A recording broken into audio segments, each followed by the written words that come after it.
बच्चों, स्वागत आप सभी का एक बार फिर से आपके अपने चैनल प्रिपरेशन अड्डा अकेडमी के। थैंक यू सो मच आप सभी का कि आपकी वजह से अपने इस चैनल पर 10,000 सब्सक्राइबर क्रॉस कर चुके हैं। थैंक यू सो मच यार वंस अगेन। तो आज मैं आपको बहुत तगड़ी स्ट्रैटेजी देने वाला हूं कि आप 12th में बोर्ड एग्जाम में कैसे 95% गेन कर सकते हैं, 95% प्लस गेन कर सकते हैं, आप मार्क्स ला सकते हैं फिजिक्स के अंदर। आप कहेंगे कि यार ये पॉसिबल तो है, लेकिन आप कैसे बता सकते हैं 95% आपके आ सकते हैं? तो मैं बता सकता हूं, इसका मेरे पास लाइव प्रूफ भी है। एक्चुअल में मैं आपको सबसे पहले ये दिखाना चाहूंगा कि ये देखिए ये क्या है। एक्चुअल में ये मेरी एक मार्कशीट का फोटो है। मैं इसको थोड़ा सा बड़ा कर देता हूँ, लेकिन बड़ा नहीं होगा क्योंकि ये एक पीपीटी बनी हुई है। ये मैंने फिजिक्स के मार्क्स कट करके दिखा रहा हूँ आपको।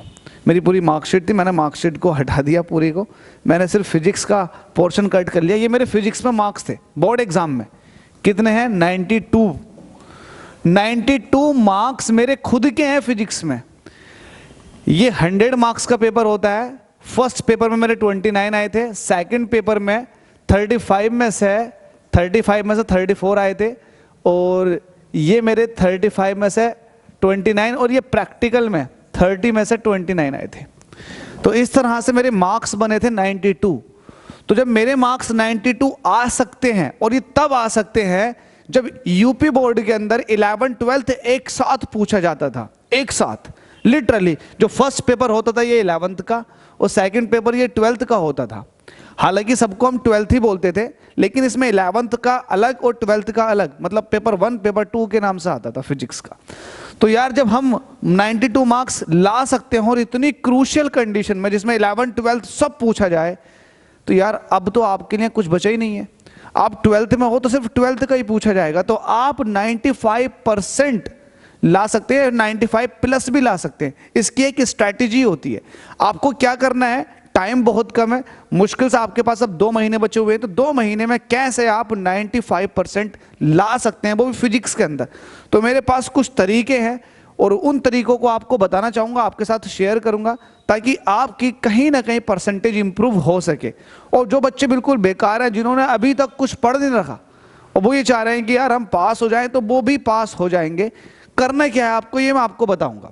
तो आज का जो हमारा टॉपिक है वो यही है कि मिशन 2024 और 95 प्लस आपको लाने हैं किसके अंदर, फिजिक्स के अंदर।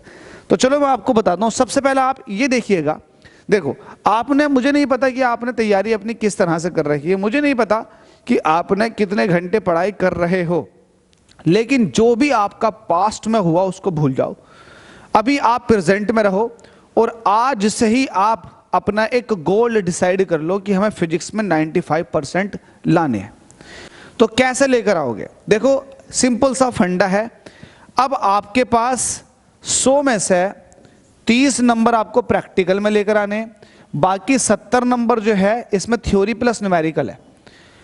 तो 70 नंबर पर आपको फाइट करना। मोस्ट ऑफ द स्टूडेंट्स को 30 में से 28 29 30 28 29 30 यही मिल जाते हैं। तो आपको ये उम्मीद लगा लेनी चाहिए कि 30 में से 30 आपको मिल जाएंगे। 500 रुपये ज़्यादा खिला दो टीचर को, वो हो सकता है 30 में से 30 आपको दिला दे। तो 30 में से 30 आपको प्रैक्टिकल में मिल जाएंगे। मसला जो है वो है 70 का। अगर आपने इस 70 पर फोकस कर लिया तो हो सकता है आपका काम हो जाए, आपका बेड़ा पार हो जाए। तो 70 पे कैसे फोकस करोगे? अब ये जो 70 नंबर है इसके अंदर थ्योरी भी है और इसके अंदर न्यूमेरिकल भी है, ठीक है। अब मैंने जैसा आपसे कहा कि मुझे नहीं पता कि आप लोगों ने क्या पढ़ रखा है, क्या नहीं पढ़ रखा, और किस तरह से पढ़ रखा है, किस तरह से नहीं पढ़ रखा, डजेंट मैटर। आपको मैं लिटरली एक आईना दिखा रहा हूं कि 30 नंबर तो ये आपको प्रैक्टिकल में मिल ही जाएंगे। बची 70 नंबर की बात, इसमें थ्योरी भी है न्यूमेरिकल भी है। अगर आप ज़्यादा से ज़्यादा न्यूमेरिकल्स को देखोगे कितना न्यूमेरिकल पोर्शन पूछा जाता है, तो अप्रोक्सीमेटली ये 30 नंबर तक पहुंच जाता है। और ऐसे नहीं है ये फिक्स है, ये वैरी करता है।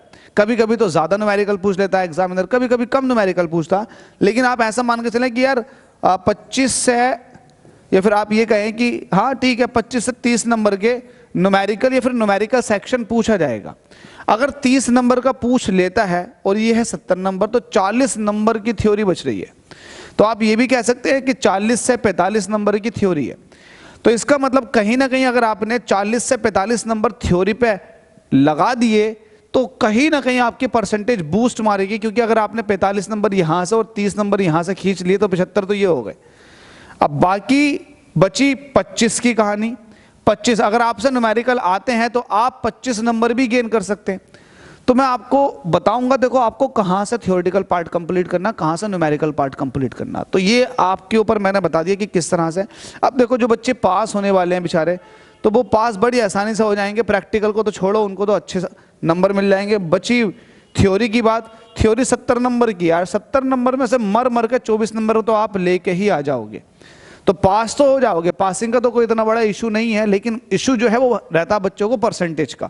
कैसे अपनी परसेंटेज को इंप्रूव करें, मैंने आपको लाइव बता दिया।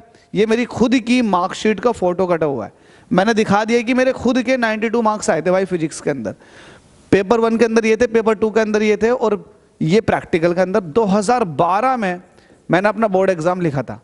ध्यान देना, 2012 के अंदर। उस वक्त थोड़ा टफ हुआ करता था, मायावती की सरकार थी यूपी के अंदर। अब होप्स आपको दिख रहा होगा, क्लियर दिख रहा होगा। ये अगर नहीं भी दिख रहा तो मैं आपको बोलूंगा, आपको समझ में आ जाएगा। ये आपका पेपर है, और पेपर का जो टाइम रहेगा वो रहेगा 3 घंटे का, और 70 नंबर होने वाले हैं। जैसे कि मैंने आपको बता ही दिया, 30 नंबर का प्रैक्टिकल है, 70 नंबर। अब 12th वालों, सबसे पहला आप ये जान लो कि किस यूनिट में से सबसे ज्यादा पूछा जाता, ताकि आप लोग अपनी परसेंटेज को इंप्रूव करो। क्योंकि बहुत सारे बच्चों का ये इशू रहता है, उन्हें यही नहीं पता कि कौन सा चैप्टर ज्यादा पढ़ना, कौन सा कम पढ़ना, कौन सी यूनिट ज्यादा स्टडी करनी है, कौन सी कम स्टडी करनी है, नहीं पता। जब नहीं पता तो भाई वो उस चीज को ज्यादा पढ़ लेते हैं जो कम पूछी जाती है, और जो ज्यादा पूछी जाती है उसको कम पढ़ लेते हैं। तो यार ऑटोमेटिकली आपके परसेंटेज डिक्रीज हो जाएगी। ठीक है, तो सबसे पहला आपको यह जानना है कि आपको पढ़ना सबसे ज्यादा किस में से है। देखो यूनिट नंबर 1 आप देखिएगा, आपके पास टोटल 9 यूनिटें होती है। कितनी है? 9 यूनिट हैं। अब इन 9 यूनिट में चैप्टर कितने हैं? चैप्टर आप देख लें, आपके पास चैप्टर मिलेंगे 14 चैप्टर है, 14 टोटल। चैप्टर कितने हैं? 14 चैप्टर है। ठीक है, 14 चैप्टर है, और यूनिटों का हिसाब लगाओगे तो 9 यूनिट हैं। ध्यान मत दो यूनिट पुनिट पे, आप चैप्टर देखो। चैप्टर है आपके पास 14। इन चैप्टर्स को कैसे कवर करना है, और क्या क्या इसमें से पढ़ना है, और क्या क्या कहां से आएगा, और कौन सा चैप्टर ज्यादा पूछा जाता है, तो मैं आपको अब यही बताने जा रहा हूं। देखो स्ट्रैटेजी आपकी अब क्या रहनी चाहिए। 2 महीने हैं, इन 2 महीने में आपको पूरा सिलेबस कंप्लीट करना है, लेकिन किस वे में करना है ये आपको बताना चाह रहा हूं मैं। अगर आपने वो चीज कर ली तो हो सकता है आपकी अच्छी खासी परसेंटेज बन जाए। वो बच्चे जिन्होंने पूरे साल पढ़ाई नहीं की है वो भी इस वीडियो को देखें, और जिन्होंने पूरे साल पढ़ाई की है वो भी देखें। देखो इलेक्ट्रोस्टैटिक जो यूनिट है ना, यूनिट नंबर 1, बच्चे ना बहुत बार पढ़ रही होती है, और बहुत बार पढ़ भी लेता। वो कैसे पढ़ लेता? मान लेते हैं कि कोई टीचर आया पढ़ाने के लिए, शुरू में तो चैप्टर नंबर 1 ही उठाएगा। पता लगा कि 10-15 दिन बाद टीचर जो है चेंज हो गया, तो दूसरा टीचर आ गया, उसने भी वही चैप्टर पढ़ाया। फिर पता चला कि फिर वो भी चेंज हो गया। तो मोस्ट ऑफ द केसेस में यही होता है कि चैप्टर नंबर 1 जो है ना, 1, 2, 3 ये चैप्टर्स बच्चा काफी टाइम पढ़ लेता, बहुत बार पढ़ लेता स्कूल के अंदर ही। अगर आपने इलेक्ट्रोस्टैटिक को अच्छे से पढ़ रखा है, नहीं भी पढ़ रखा तो आपको इलेक्ट्रोस्टैटिक की समझ होगी, क्योंकि बहुत सारे बच्चे सबसे पहले यहीं से शुरू करते हैं। ये तो पहला चैप्टर है, यूनिट नंबर 1 इलेक्ट्रोस्टैटिक, और चैप्टर इसके अंदर आता है इलेक्ट्रिक चार्जेस एंड फील्ड। ये चैप्टर है पहला। हो सकता है ना दिख रहा हो, कोई दिक्कत नहीं है, लेकिन पता तो है ना 12th के बच्चों को इलेक्ट्रिक चार्जेस एंड फील्ड पहला चैप्टर है। देखो जो यूनिट नंबर 1 है ना, वो किसे किसे मिलाकर के है, पहला चैप्टर और दूसरे चैप्टर को मिलाकर बनती है यूनिट नंबर 1। ठीक है, और तीसरा चैप्टर है करंट इलेक्ट्रिसिटी। मतलब इन तीनों चैप्टर में करंट का जिक्र है। तो ये तीनों चैप्टर कितने नंबर के पूछे जाते हैं? 18 नंबर के। भाई तीनों चैप्टर 18 नंबर के पूछे जाते हैं। अब सबसे पहले आपको इन तीनों चैप्टर को ही अच्छा करना, और ये तीनों चैप्टर जो है ना टाइम भी लेते हैं। अब चूंकि आप लोग पढ़ चुके हो तो रिवीजन में इतना टाइम लगेगा नहीं, और मैं बहुत जल्दी रिवीजन क्लासेस लगाना शुरू कर दूंगा। तो ये जो चैप्टर है ना, ये चैप्टर बहुत इंपॉर्टेंट है। आपको स्ट्रैटेजी में सबसे पहले क्या करना है, आपको न्यूमेरिकल सेक्शन अच्छा करना है, क्योंकि जिसके न्यूमेरिकल अच्छे ना उसकी परसेंटेज अच्छी बन जाएगी। क्योंकि थ्योरी तो बच्चा लिख ही देता, बस न्यूमेरिकल अगर खराब हो गए आपके तो वही परसेंटेज खराब। तो सबसे पहला आपको इन तीनों चैप्टर्स के, तीनों चैप्टर के फॉर्मूले अलग अलग लिख देने। इस चैप्टर के सारे फॉर्मूले जितने भी यूज हो रहे हैं वो सारे लिख लो, और आपको कहीं लिखने की जरूरत भी नहीं है। मैंने इसी प्लेलिस्ट के अंदर एक वीडियो बना रखी है जिसमें मैंने चैप्टर नंबर 1 के सारे फॉर्मूले समझा रखे, सारे फॉर्मूले जो आपके चैप्टर में यूज हो रहे हैं, सारे फॉर्मूले। अगर आपको वो सारे फॉर्मूले याद है ना, और बहुत अच्छे से याद है और याद हो रहे हैं, बुद्धू बच्चे याद कर लो। अगर आप याद कर लोगे और जब न्यूमेरिकल आएगा तो आप फॉर्मूले लिख देना उसके अंदर, चाहे सोल्व हो या ना हो, फॉर्मूले लिख देना, आपको आधा 1 नंबर मिलता रहेगा। ऐसा आप पासिंग मार्क्स तक पहुंच जाओगे। लेकिन जो बच्चे अच्छे हैं, टॉपर्स हैं, तो वो न्यूमेरिकल सॉल्व करने से पहले सारे फॉर्मूले चैप्टर के माइंड में रखें, दिमाग के अंदर सारे फॉर्मूले की, अच्छा इसका फॉर्मूला ये है, इसका फॉर्मूला ये, सारे फॉर्मूले फिंगर टिप्स पे होने चाहिए इस टाइम जो टाइम चल रहा है। ठीक है, तो तीनों चैप्टर्स के आप सबसे पहले फॉर्मूले लिख के याद कर लें, ये आधे घंटे का काम है। आधा ना तो 1 घंटा आप इस पे लगा दो। 1 घंटे में आपको इन तीनों चैप्टर्स के सारे फॉर्मूले लिख के याद करना है। अगर आप याद कर लेते हो, चलो मैं कह रहा हूं कि 1 घंटे में ना हो रहा, 1 दिन ले लो पूरा, अरे पूरा दिन ले लो। पूरे दिन में इस चैप्टर के, तीनों चैप्टर के आपको सबसे पहले फॉर्मूले याद करने। और मेरी प्लेलिस्ट में सारे फॉर्मूले हैं, हर एक चैप्टर के मैंने अलग अलग वीडियो बना रखी है, तो आप जा करके उन्हें देख लें। प्लेलिस्ट है, डिस्क्रिप्शन के अंदर लिंक भी दे रखा है, वहां जाकर भी देख सकते हैं। तो मैंने इन तीनों चैप्टर्स के अलग अलग आपको सबसे पहले फॉर्मूले लिख लेने। फॉर्मूले जब आपको याद हो जाएंगे, ये फॉर्मूले आपको याद होंगे, तब आप न्यूमेरिकल अटेंड करने की कोशिश करें। और सबसे अच्छी बात तो ये है कि मेरे इस चैनल पर इन तीनों चैप्टर्स के न्यूमेरिकल सारे अपलोडेड है। एस.एल. अरोड़ा कितनी अच्छी बुक है, उसके सारे न्यूमेरिकल करा रखे। तो आपके लिए ये प्लस पॉइंट है कि आपको न्यूमेरिकल भी इसी चैनल पे मिल जाएंगे सारे के सारे। तो न्यूमेरिकल सेक्शन पे बहुत ज्यादा फोकस देना, क्योंकि अगर आपने न्यूमेरिकल सेक्शन को अगर लूज कर दिया ना, कसम से आपकी परसेंटेज गिरनी है। चाहे आप कितने भी पढ़ाकू क्यों ना हो, अगर आपने न्यूमेरिकल सेक्शन को ध्यान नहीं दिया तो परसेंटेज गिरेगी गिरेगी। इसलिए अगर आपको अपनी परसेंटेज को इंक्रीज करना, थ्योरी को मारो गोली, थ्योरी तो आपसे आती है, पूरे साल पढ़ते हुए आ रहे हो, न्यूमेरिकल को ज्यादा फोकस करो।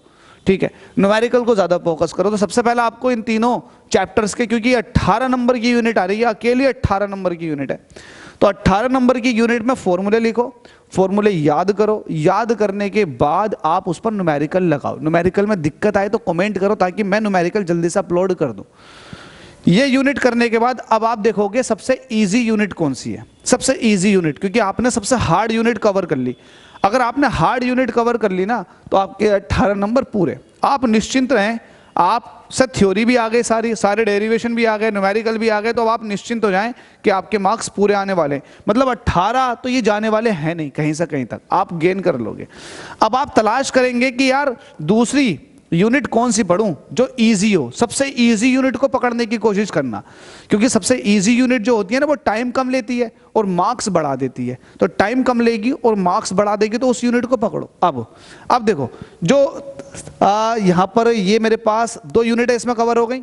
3 चैप्टर, फर्स्ट चैप्टर और फर्स्ट यूनिट और सेकंड यूनिट आपने कवर कर ली। इसमें 3 चैप्टर आ गए, और ये तीनों चैप्टर कितने हैं? 18 नंबर के। सॉरी फॉर दैट, मैं शायद फर्स्ट यूनिट बोल रहा था इसको, नहीं, ये 2 यूनिट आ चुकी हैं, और दोनों यूनिट कितने नंबर की हैं? 18 नंबर की। मतलब चैप्टर्स को लेकर चलो, यूनिटों को भूल जाओ चाहो तो देखो 18 नंबर आपने गेन कर लिए। अब देखो आप कि आपको बाकी मार्क्स कहां से मिलेंगे, तो मैं आपको दिखा देता हूं। मुझे तो लगता है कि आप इसके बाद आपको ये करना चाहिए, कौन सा यूनिट कवर करना चाहिए। अब आप आ जाओ यहां पर, इसको कवर करना चाहिए, एटम्स एंड न्यूक्लियाई को। इसको टारगेट करो, ये यूनिट नंबर 8 है, इसको टारगेट कर लो, जल्दी से टारगेट कर लो। अब आप देखेंगे कि यहां पर 12 नंबर के ये 3 चैप्टर आ रहे हैं। कौन कौन से आ रहे हैं? इसमें एक शामिल है आपका डुअल नेचर ऑफ रेडिएशन, ये वाला, dual nature of radiation and matter, ये वाला चैप्टर है।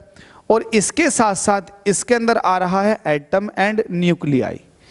ये 3 चैप्टर 12 नंबर के हैं। होप्स आपको क्लियर दिख रहा होगा, ये 12 नंबर के हैं 3 चैप्टर। तो यार कितना अच्छा मौका है आपके पास कि अगर आपने 12 नंबर यहां से कवर कर लिए। देखो एटम और न्यूक्लियाई मुश्किल से आधे घंटे के चैप्टर है।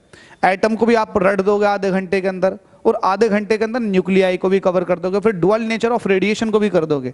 तो ये तीनों चैप्टर आधे घंटे के हैं। तो आप अगर आधे घंटे के अलावा अगर एक पूरा दिन भी लगा रहे हो ना, तो एक दिन में ये वाला पोर्शन कवर कर लो, 12 नंबर का, 12 मार्क्स यहां से गेन हो जाएंगे। 18 आपके पहले हो चुके, तो 12 और 18 हो गए आपके 30 नंबर। टोटल कहानी 70 नंबर पे चलनी है, 30 नंबर ऐसे कवर हो गए। तो सबसे पहले आपको करनी है पहला, दूसरा, तीसरा चैप्टर, शुरू के 3 चैप्टर कंप्लीट करने हैं। उसके बाद आपको करना है 11वां, 12वां, 13वां चैप्टर कंप्लीट। 11, 12, 13 चैप्टर, ये 3 चैप्टर ये वाले कंप्लीट करने। जब आप इनको अच्छे से कर लो, अच्छा इसकी भी स्ट्रैटेजी क्या, आप कैसे करोगे कंप्लीट, तो कंप्लीट करने के लिए आप डुअल नेचर ऑफ रेडिएशन को पकड़ लो। बहुत कम फॉर्मूले हैं इसके अंदर, बहुत कम फॉर्मूले। आप इन तीनों चैप्टर के अंदर बहुत कम फॉर्मूले हैं, तीनों चैप्टर के अंदर इनके भी फॉर्मूले लिखें आप। फॉर्मूले लिखने के बाद में जब फॉर्मूले बहुत अच्छे से आपकी याद हो जाए, देन आप न्यूमेरिकल लगाएंगे। आपको न्यूमेरिकल लगाने ही हैं हर हाल में, न्यूमेरिकल से आप बिल्कुल भी समझौता नहीं कर सकते। आप न्यूमेरिकल तो आपको लगाने हैं, चाहे आप कैसे भी लगाओ, न्यूमेरिकल नहीं बचना चाहिए। मैं आपको बता रहा हूं, न्यूमेरिकल किसी भी हाल में नहीं बचना चाहिए, क्योंकि न्यूमेरिकल ही है जो आपकी परसेंटेज को इंक्रीज करेगा। न्यूमेरिकल की मदद से आपके एमसीक्यू अच्छे हो जाएंगे, थ्योरी पे पकड़ अच्छी हो जाएगी, बहुत सारे बेनिफिट हैं अगर आप न्यूमेरिकल लगाते हैं तो इन तीनों चैप्टर्स को भी आपको ऐसे ही कंप्लीट करना है जैसे आपने शुरू के 3 चैप्टर को कंप्लीट किया होगा। तो स्ट्रैटेजी आप समझे, शुरू के 3 चैप्टर बिल्कुल बहुत अच्छे से करके रख लो। बहुत हार्ड चैप्टर है लेकिन आप बहुत अच्छे से कर लोगे। उसके बाद आप फिर सबसे इजी चैप्टर की तरफ जाओगे, आपने कवर कर दिया। अब देखो इजी वाले चैप्टर भी आपको 12 नंबर दे रहे हैं और हार्ड वाले आपको कितने नंबर दे रहे हैं, 18 नंबर दे रहे हैं। तो कहीं ना कहीं आप एवरेज देखोगे तो ये एक चैप्टर 4 नंबर दे रहा है और जो हार्ड वाले हैं वो 6 नंबर दे रहा है। तो कुल मिलाकर के आपके 6 चैप्टर कंप्लीट हो गए जी। 6 चैप्टर, शुरू के 3 और ये बीच के 3, 3 और 3 6 चैप्टर कंप्लीट हो गए और आपने ऐसे कंप्लीट कर ली होगी अपनी तैयारी 30 नंबर की। अब देखो इसके बाद आपको क्या करना, आपने चाहे अभी 2 दिन लगा दिए, एक दिन में आपने वो 3 चैप्टर कंप्लीट कर लिए, एक दिन पर आपने भी 3 चैप्टर कंप्लीट। इसके बाद अब आपको करना क्या, देखो स्ट्रैटेजी में ऐसे ही मूव ऑन करना भाई, लिटरली बात कर रहा हूं, बिल्कुल ऐसे ही मूव ऑन करो। जब मेरे आ सकते हैं तो आपके भी आ सकते हैं, बिल्कुल आ सकते हैं। कैसे आएंगे, आपने शुरू के 3 कर लिए और ये वाले 3 कर लिए। अब आप कहां जाओगे, अब आप जाओ, 1 मिनट रुकिएगा, मोबाइल को जो साइलेंट मोड पे लगा दें। अब आप देखें इसके बाद अब आप जाएंगे कहां, इसके बाद मैं आपको सलाह दूंगा आप ऑप्टिक्स पे जाएं, बिल्कुल ऑप्टिक्स पे जाएं और ऑप्टिक्स को कर लें। ऑप्टिक्स के अंदर आपको क्या मिलेगा, एक मिलेगा रे ऑप्टिक्स और एक मिलेगा वेव ऑप्टिक्स, ये 2 मिलेंगे। और इसके बाद इलेक्ट्रोमैग्नेटिक वेव्स, इलेक्ट्रोमैग्नेटिक वेव जिसको आप ईएम वेव्स कहते हो, ये मुश्किल से 15 मिनट का चैप्टर है, 15 मिनट का चैप्टर है। तो ये हल्का और ये 2 भारी, इन 2 में भी वेव ऑप्टिक्स थोड़ा इजी है। Ray optics and optical instrument, इसमें आपको थोड़ा पढ़ना पड़ेगा, ठीक है। तो आपको यहां से ये 3 चैप्टर फिर से फिनिश करने, लेकिन कब करने, जब आप इन 3 चैप्टर को कवर कर दो, उसके बाद आपको अब ये 3 चैप्टर कवर करने। कौन कौन से, electromagnetic waves, ray optics and optical instrument और साथ में वेव ऑप्टिक। तो 3 चैप्टर कंप्लीट कर लोगे। ये कितने नंबर के, ये भी 18 नंबर के, ठीक है। जब आप ये 3 चैप्टर यहां से कंप्लीट कर दो, 3 चैप्टर ये और 3 चैप्टर आपके हो गए पीछे के। अब आपने मान लेते हैं ये काम 3 दिनों में कर दिया, एक दिन में 3 चैप्टर, बस, ज्यादा नहीं, क्योंकि टाइम बहुत कम है आपके पास। एक दिन में 3 चैप्टर, फिर अगले दिन में भी 3 चैप्टर, फिर उससे अगले दिन में भी 3 चैप्टर, तो 3 दिन में 3 चैप्टर हो गए। अब चौथे दिन पे आपको कोई नया चैप्टर नहीं पढ़ना, आपको चौथे दिन पे इन सारे चैप्टर्स को रिवाइज मारना है। रिवाइज, सारे के फॉर्मूले रिवाइज मारो। फॉर्मूले आपको लगातार पर्चे लिख लिख के, चाहे टॉयलेट में बैठ के याद करो, बाथरूम में बैठ के याद करो, खाली टाइम खाना खा रहे हो तो खाना खाते वक्त अपने सामने किताब रख दो ऐसा खोल के। अगर फॉर्मूला ध्यान पे देखते रहोगे तो देखते देखते भी याद हो जाएगा। क्योंकि मैं तो यही स्ट्रैटेजी अपनाता था, पर्चे लिख लिए, खाली बैठे बाथरूम के अंदर वो पढ़ रहे हैं, तो भाई उससे आपको याद हो जाता, चीजें याद हो जाती हैं। मतलब ऐसा नहीं है कि आप लोग शर्माए, आप लोग देखो आपका अपना है ये। आप अगर खाली वक्त कहीं पर बिता रहे हो, बैठ के बिता रहे हो या फिर घूमते घामते बिता रहे हो, तो यार आप पर्चे पर अगर कोई फॉर्मूला लिखे हुए हो 10-15 बार देखोगे आपको याद हो जाएगा। तो ये स्ट्रैटेजी होती है, आप फॉर्मूले तो इनके सबके रिवाइज करते रहें लगातार। तो आपने इस तरह से 4 या 5 दिनों में, अरे 4-5 छोड़ो, 1 हफ्ते में आपने 9 चैप्टर कंप्लीट कर लिए। देखो एक हफ्ते में 9 चैप्टर विद रिवीजन आपने कंप्लीट कर ली। अगर आप ऐसा करते हैं, अब आपके 3 चैप्टर ये भी हो गए, 3 चैप्टर ये भी हो गए, अब आप इसके बाद कहाँ जाओगे, कौन सा चैप्टर पढ़ोगे, कौन सा चैप्टर पढ़ना आपको? अब देखो सबसे नीचे आ जाओ इलेक्ट्रॉनिक डिवाइसेस, ये वाला चैप्टर जो आपको दिख रहा होगा, एक अलग कलर के साथ दिखाता हूं। इलेक्ट्रॉनिक डिवाइसेस ये चैप्टर जो है, ये 7 नंबर का चैप्टर है, अकेला चैप्टर 7 नंबर का इलेक्ट्रॉनिक डिवाइसेस।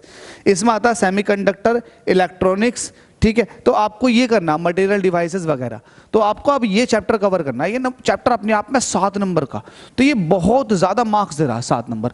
अब इसके अंदर न्यूमेरिकल तो बहुत कम है, इसकी थ्योरी पे आपको फोकस करना, इसकी थ्योरी सबसे ज्यादा पढ़नी है, क्योंकि अगर आपको लॉन्ग बना थ्योरेटिकली वो यहां से बनेगा, ठीक है। ध्यान देना इलेक्ट्रॉनिक्स के अंदर सेमीकंडक्टर इलेक्ट्रॉनिक्स आपको बहुत अच्छे से पढ़नी है, पीएन जंक्शन डायोड वगैरह जो इसमें चलते थे, ठीक है।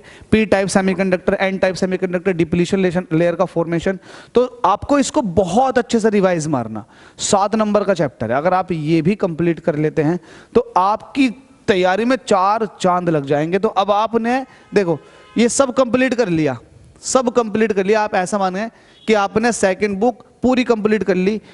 18 नंबर ये थे, 12 ये हो गया, 18 और 12 कितने हो चुके हैं, ये 30, और 30 और 7 37 नंबर का आपने यहां से कवर कर लिया। 37 नंबर ये हो गए, देखो यहां से सब कितने हो गए 37 नंबर, 18 और 12 20 और 7 37, और आपने 18 यहां से कवर कर लिया था। तो 37 प्लस 18 आप हिसाब लगा सकते हैं, 15 का 5 हासिल लगाए, 3 4, ये 55 नंबर का हो गया। कितने नंबर का हो गया, 55 नंबर का। अब 55 नंबर का ये हो चुका है, अब बचा कितना 55 नंबर का, ये 16 नंबर लिखा हुआ है क्या, चलो देख लेते हैं। 55 नंबर का आपका अप्रोक्सीमेट हो चुका है, ठीक है। तो अब आपको कवर क्या करना, कवर करनी है, अब आपके पास एक चीज बची है, वो है मैग्नेट। आपको मैग्नेट कंप्लीट करनी, ये अपने आप में बहुत अच्छी यूनिट है मैग्नेट। अगर आप इसको कंप्लीट करेंगे तो कैसे करेंगे, आप इस के अंदर चैप्टर नंबर 4 को कंप्लीट करेंगे, चैप्टर नंबर 5 और चैप्टर नंबर 6 ये वाला। अब इसमें भी आप कहां से शुरू करोगे ये इंपॉर्टेंट है, वरना आप ये कहोगे सर ये तो हम खुद ही कंप्लीट कर लेंगे, लेकिन शुरुआत कहां से करनी है, आपको करना है इलेक्ट्रोमैग्नेटिक इंडक्शन EMI। सिलेबस में से काफी कुछ निकल चुका है, तो EMI आपके लिए बहुत ही कम टाइम में बहुत ही जल्दी चैप्टर कंप्लीट हो जाएगा। तो आप EMI को शुरू करें। जब आप EMI कर लेंगे तो फिर इसके बाद आप जो करें, इसके बाद आप करें electromagnetic induction and alternating current, तो पूरी यूनिट का नाम है। अच्छा इसमें एक ऑल्टरनेटिंग करंट भी है, हाँ इसमें एक ऑल्टरनेटिंग करंट भी है, AC।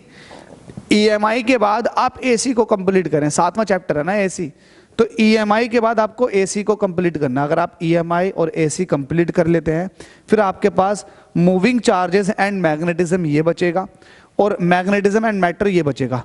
मतलब इन दोनों चैप्टर कंप्लीट करने के बाद में अब आप करेंगे कंप्लीट मैग्नेटिज्म एंड मैटर। आप इसको कंप्लीट करें क्योंकि ये भी बहुत इजी है, देखो ये बहुत इजी है, EMI भी इजी है, EMI भी इजी है, वैसे तो सभी इजी हैं, लेकिन जो बहुत ही ज़्यादा इजी है वो ये है।